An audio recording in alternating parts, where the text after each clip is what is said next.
भगवान श्री विष्णु ने बताया कि तुलसी में रोजाना जल देने से क्या फल मिलता है। एक समय की बात है, माता लक्ष्मी ने भगवान विष्णु से पूछा, हे नाथ, आप तो तीनों लोकों के स्वामी हैं, आपकी तीनों लोकों में पूजा होती है, सभी आपकी कृपा पाने के लिए उत्सुक रहते हैं, फिर भी आप रोज इस तुलसी के पौधे की पूजा करते हैं, इसे रोजाना जल क्यों चढ़ाते हैं? मैं इस तुलसी के पौधे को जल चढ़ाने का महत्व जानना चाहती हूँ। माता लक्ष्मी की बात सुनकर भगवान विष्णु ने कहा कि हे देवी, तुलसी साक्षात लक्ष्मी का ही रूप है। तुलसी की रोजाना पूजा करने के कई फायदे हैं और तुलसी को जल चढ़ाने मात्र से ही मनुष्य के कई पाप नष्ट हो जाते हैं। तुलसी को जल देने का महत्व बताने से पहले मैं तुम्हें एक पवित्र कथा सुनाता हूँ।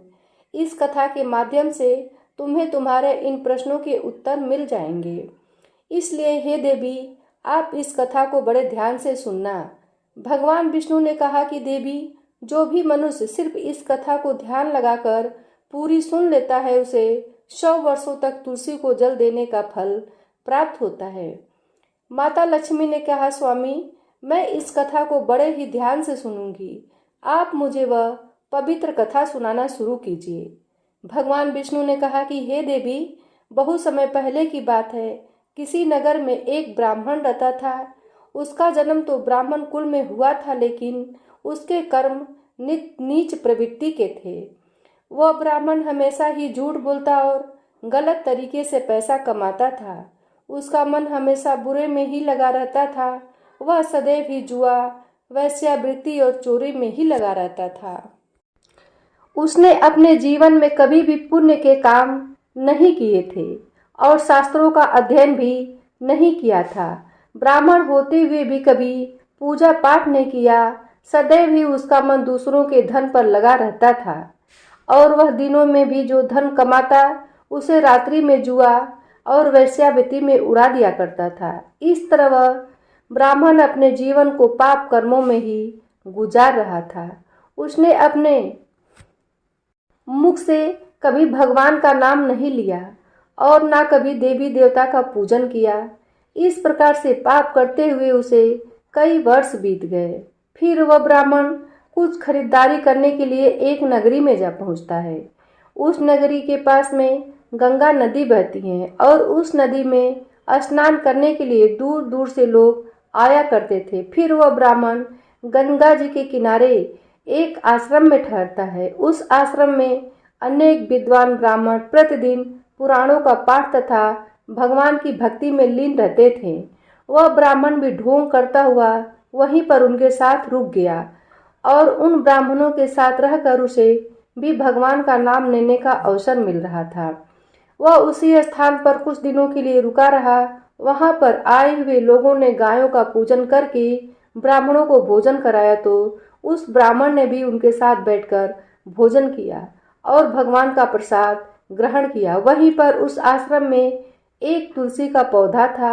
वह ब्राह्मण जाने अनजाने में उस तुलसी के पौधे में पानी डालने लगा। उसके मन में कोई विचार नहीं आया कि वह क्या कर रहा है।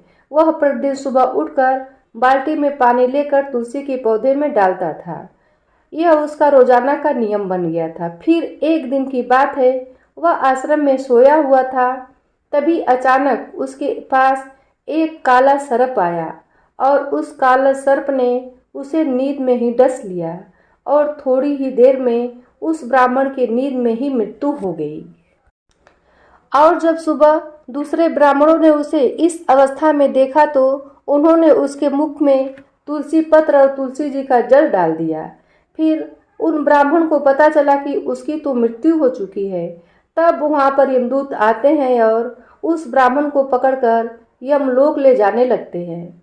यम रास्ते में जाते हुए वह ब्राह्मण विलाप करने लगा और यमदूतों से कहने लगता है कि हे यमदूतों, मुझे कहाँ ले जा रहे हो और मेरी मृत्यु किस कारण से हुई है। तब यमदूत कहने लगते हैं कि ब्राह्मण, तुमने जन्म से लेकर मृत्यु तक बहुत पाप कर्म किए हैं और तुम्हारे पापों के कारण ही तुम्हें एक काले सर्प ने काटा और जिसकी वजह से ही तुम्हारी मृत्यु हुई है। अब हम तुम्हें यमपुरी ले जा रहे हैं।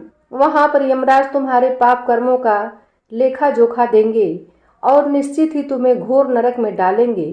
फिर से वह ब्राह्मण फूट फूट कर रोने लगा।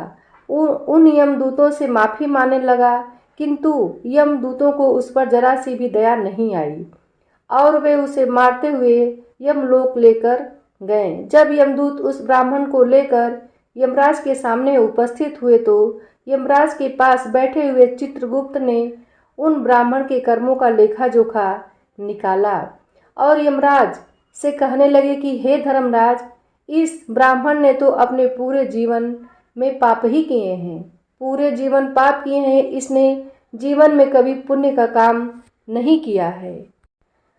यह तो घोर पापी है, इसे तो हमेशा के लिए नरक में डाल दिया जाए। फिर यमराज कहते हैं कि हे यमदूतों, जीवन भर पाप करने वाले इस ब्राह्मण को उठाकर ले जाओ और इसे नरक में डाल दो। यमराज का आदेश मिलते ही वे यमदूत उस ब्राह्मण को लेकर नरक की तरफ चल दिए और ब्राह्मण को पीटते हुए नरक में ले गए। वे ले जाकर उसे खौलते हुए तेल की कढ़ाई में डाल दिया, परंतु जैसे ही उस ब्राह्मण को खौलते हुए तेल की कढ़ाई में डाला तो वह एकदम से ठंडा और शीतल हो गया। इस घटना को देखकर उस यमदूत को बड़ा ही आश्चर्य हुआ। ऐसा उसके साथ पहले कभी नहीं हुआ था। उस यमदूत ने कितने ही पापियों को उस तेल की कढ़ाई में डाला था और वे सभी उस तेल में गिरकर छटपटाने लगते थे, लेकिन जैसे ही उस ब्राह्मण को गर्म तेल की कढ़ाई में गिरा तो वह तेल अचानक से शांत और शीतल हो गया। इस आश्चर्यजनक घटना को देखकर वह यमदूत जल्दी से दौड़ता हुआ यमराज के पास पहुंचा। यमदूत को देखकर यमराज ने कहा कि हे यमदूत, क्या बात है, तुम इतने घबराए हुए क्यों लग रहे हो? फिर वह यमदूत कहता है कि हे धर्मराज, आपने जिस ब्राह्मण को नरक में डालने के लिए कहा था, मैंने जैसे ही उसे खौलते हुए तेल की कढ़ाई में डाला तो उस भट्ठी की अग्नि बुझ गई और वह खौलता हुआ तेल भी बिल्कुल ठंडा हो गया। फिर यमराज कहते हैं कि हे यमदूत, यह तो बड़ी ही विचित्र घटना है, ऐसा तो पहले कभी नहीं हुआ था। यमराज विचार कर ही रहे थे, तभी वहां पर नारद मुनि प्रकट होते हैं। नारद मुनि को देखकर यमराज अत्यंत प्रसन्न होते हैं और उन्हें प्रणाम करते हैं। यमराज नारद मुनि का स्वागत करते हैं। फिर यमराज नारद मुनि से कहते हैं, मुनिवर, आप उचित समय पर आए हैं। हमने आज और अभी एक अत्यंत पापी ब्राह्मण को नरक में गिराया है, किंतु उसके गिरते ही नरक की अग्नि ठंडी पड़ गई है और खौलता हुआ तेल भी शीतल हो गया है। तब नारद जी मुनि यमराज से कहते हैं, धर्मराज, आपने जिस ब्राह्मण को नरक में डाला है वह नरक में डालने योग्य नहीं है, क्योंकि उस ब्राह्मण के द्वारा अनजाने में ही ऐसा कर्म हुआ है जो नरक का नाश करने वाला है। जो मनुष्य पूर्ण कर्म करने वाले लोगों की संगति करता है उसके पुण्य का भाग जरूर मिलता है। और यह ब्राह्मण तो कई दिनों तक भगवान के भक्तों के साथ ही रहा है। इस ब्राह्मण ने आश्रम में रहते हुए रोजाना तुलसी में जल डाला है, इसलिए यह ब्राह्मण बड़ा पुण्य आत्मा बन गया है और इसके सारे पाप नष्ट हो गए हैं। यह ब्राह्मण अब स्वर्ग लोक में जाने का अधिकारी बन गया है। इस ब्राह्मण ने अनजाने में ही इतना पुण्य कमाया है जो कई जन्मों तक मनुष्य को प्राप्त नहीं होता है। इसलिए हे धर्मराज, आप इस ब्राह्मण को नरक में न डालो और इसके पापों के लिए इसे केवल इतना दंड दो कि इसे सभी नरकों का दर्शन करा दो। नारद मुनि की बात सुनकर यमराज बहुत खुश होते हैं और उस ब्राह्मण को नरक से निकाल कर लाते हैं और अपने यमदूतों से कहते हैं कि हे यमदूतों, इस ब्राह्मण को ले जाओ और संपूर्ण नरकों का दर्शन कराओ। फिर यमदूत उस ब्राह्मण को ले जाते हैं और संपूर्ण नरकों का दर्शन कराते हैं। भगवान विष्णु ने कहा, देवी, इस प्रकार से यमदूत उस ब्राह्मण को संपूर्ण नरक का दर्शन कराते हैं और उसे यक्ष लोक में ले जाते हैं और फिर वह ब्राह्मण एक यक्ष बन जाता है। भगवान विष्णु कहते हैं कि हे देवी, वनस्पति नाम तुलसी, मास नाम कार्तिक, तिथि नाम एकादशी। भगवान कहते हैं कि हे देवी, वनस्पतियों में मुझे तुलसी प्रिय है, मास में कार्तिक मास और तिथि में एकादशी प्रिय है। इसलिए इसके लिए जो भी मनुष्य रोजाना तुलसी की पूजा पाठ करता है और तुलसी को जल देता है, वह मनुष्य मुझे बहुत अधिक प्रिय है। उस मनुष्य की कभी भी दुर्गति नहीं होती है और वह मनुष्य कभी नरक में नहीं गिरता है। जिन घरों में तुलसी का पौधा सदैव ही हरा भरा रहता है, उस घर में सुख, शांति और समृद्धि बनी रहती है। भगवान विष्णु कहते हैं कि हे देवी, मेरी पूजा में और मुझे चढ़ाए जाने वाले भोग में तुलसी के पत्र अवश्य होने चाहिए, क्योंकि तुलसी पत्र के बिना मैं किसी भी प्रकार का भोग स्वीकार नहीं करता। इसलिए प्रत्येक घर में तुलसी का पौधा अवश्य होना चाहिए। अगर आपके घर में तुलसी का पौधा है तो सुख, शांति और समृद्धि के लिए तुलसी को चुनरी अवश्य चढ़ाने चाहिए। हमेशा ध्यान रखें कि तुलसी का पौधा चुनरी के बिना अधूरा होता है। तुलसी केवल एक पौधा ही नहीं बल्कि वह एक देवी है, मेरी अर्धांगिनी अर्थात विष्णु की पत्नी है। इसलिए तुलसी को चुनरी अवश्य चढ़ाना चाहिए, क्योंकि इससे पति पत्नी में प्रेम और विश्वास बढ़ता है। पति पत्नी का दाम्पत्य जीवन खुशहाल बनता रहता है।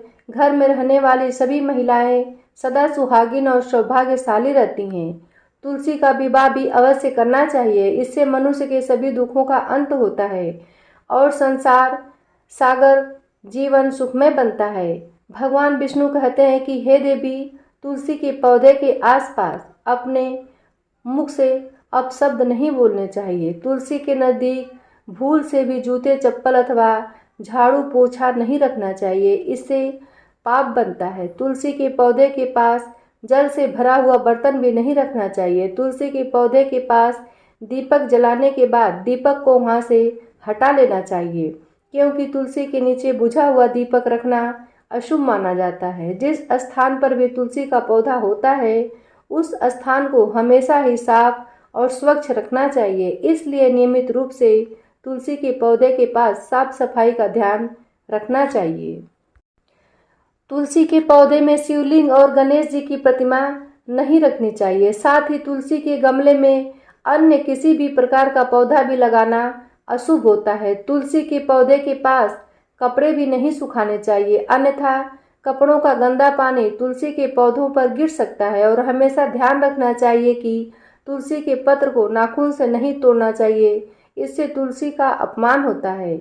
यदि तुलसी के पत्ते सूख कर गिर जाते हैं तो उन्हें कचरे में नहीं फेंकना चाहिए, क्योंकि वे पत्ते पैरों के नीचे आते हैं, जो अच्छा नहीं होता है। उन पत्तों को आप तुलसी की मिट्टी में ही दबा दें।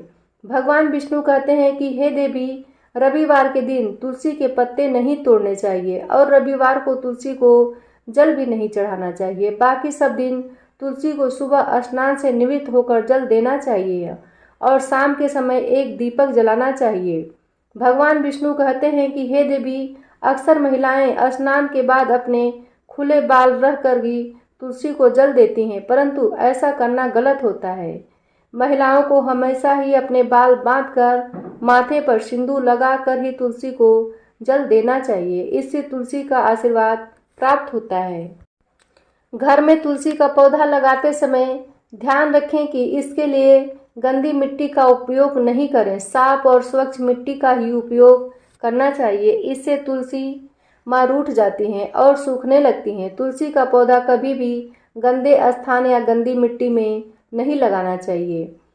नाली अथवा बाथरूम के पास तुलसी के गमले को भी कभी नहीं रखना चाहिए, अन्यथा गंदा पानी तुलसी के पौधे में गिर सकता है, जो बहुत ही अशुभ माना जाता है। घर में तुलसी का पौधा कभी सूखना नहीं चाहिए। शास्त्रों में ऐसी मान्यता है कि तुलसी का पौधा सूखना अकाल मृत्यु की सूचना देता है। घर में तुलसी का पौधा सूख जाए तो घर की सुख समृद्धि खत्म हो जाती है। सूखी हुई तुलसी में माँ लक्ष्मी का वास नहीं होता है। भगवान विष्णु कहते हैं कि शास्त्रों के अनुसार मासिक धर्म के दौरान महिलाओं को तुलसी के पौधे में पानी नहीं डालना चाहिए और तुलसी को स्पर्श करना भी वर्जित है।